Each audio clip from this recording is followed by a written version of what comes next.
Les objets que je voudrais donner au musée sont à la fois des objets personnels, trouvés sur place. Je pense à une paire de lunettes, par exemple. Je pense à des cassettes vidéo qui devaient être des souvenirs de vacances. Et des objets faisant partie de l'avion lui-même. C'est des objets un peu divers, des objets qu'on a trouvés complètement éparpillés sur le site. Il y avait un rayon de 50 km autour de l'impact dans lequel il y avait des objets. Mais ce sont des objets qui sont témoins de ce qui s'est passé. Des objets, pour moi, qui étaient très forts quand j'ai découvert le site. Et je pensais que ça pourrait être important aussi pour les familles de l'attentat. C'est elles que j'ai pensé en premier, pour qu'elles puissent avoir quelque chose de concret, voir quelque chose de concret concernant cet attentat. Mais aussi le grand public. Et en même temps, je ne veux pas en être l'unique dépositaire. C'est-à-dire que pour moi, je ne suis c'est pour les transmettre.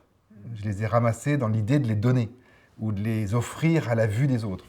Il faut qu'on puisse comprendre l'attentat et à travers les objets, ben, en savoir plus sur les personnes qui étaient à bord, qu'ils soient passagers, qu'ils soient enfants qui revenaient avec leur maman en France, que ce soit des étudiants africains qui allaient reprendre leurs études, que ce soit des expatriés qui faisaient un voyage.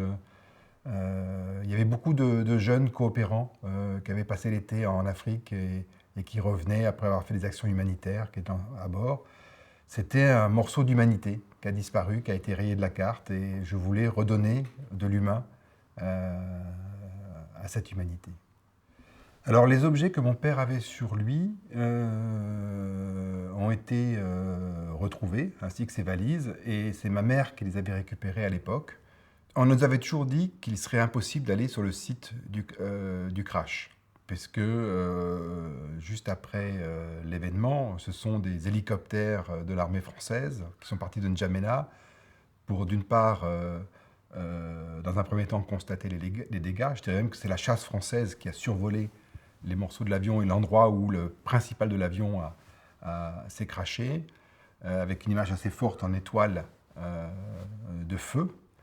Et donc j'ai décidé de faire une première expédition financée par la fondation du DC-10 pour aller voir s'il était possible de créer un mémorial sur place. Cette première expédition a eu lieu en mai 2007. Et c'était assez gai jusqu'au moment où on a été surpris, à 100 km du site, de trouver les premiers morceaux. Et plus on avançait, plus on voyait des morceaux de l'avion, jusqu'à l'endroit où, ce qu'on appelle pour moi le sanctuaire, qui est l'endroit où la partie centrale de l'avion, entre les ailes, là où il y a les réservoirs d'essence, a brûlé et fondu. On en a ramené quelques-uns à ce moment-là. Un des objets, celui de la ceinture, je l'ai pratiquement tout le temps avec moi, notamment dans les interviews pour expliquer. Ça permet vraiment de synthétiser, de montrer la violence de l'attentat, puisque c'est un objet qui est censé représenter la sécurité et qui lui-même a été complètement détruit.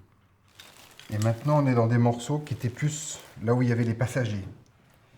Et pour moi, c'est très fort parce qu'on sait qu'il y a des passagers dont les corps ont brûlé au milieu du métal. Et je suis persuadé qu'il y a encore des cendres de ces passagers-là. Donc là, on a un mélange de différentes matières.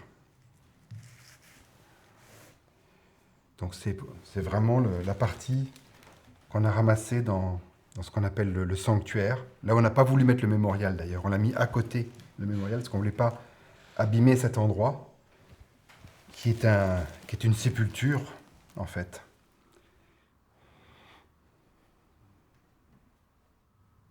J'étais pas sûr qu'un jour il y aurait un musée. Et dès que j'ai appris qu'il y aurait un musée sur le terrorisme, forcément, je me suis dit c'est là qu'ils doivent être. Ces objets-là, c'est un bien commun. Il y a effectivement une dimension spatiale à visualiser ces objets. On arrive avec quelques photos et quelques objets, finalement, à s'imaginer le site. Et ce qui est bien, c'est que c'est des objets qui n'ont pas été ramassés au moment de l'attentat. C'est des objets qui ont été ramassés 18 ans après. Et d'une certaine manière, ils ont un vécu. C'est-à-dire que non seulement ils faisaient partie de l'avion, mais ils sont restés aussi 18 ans dans le sable, dans le vent.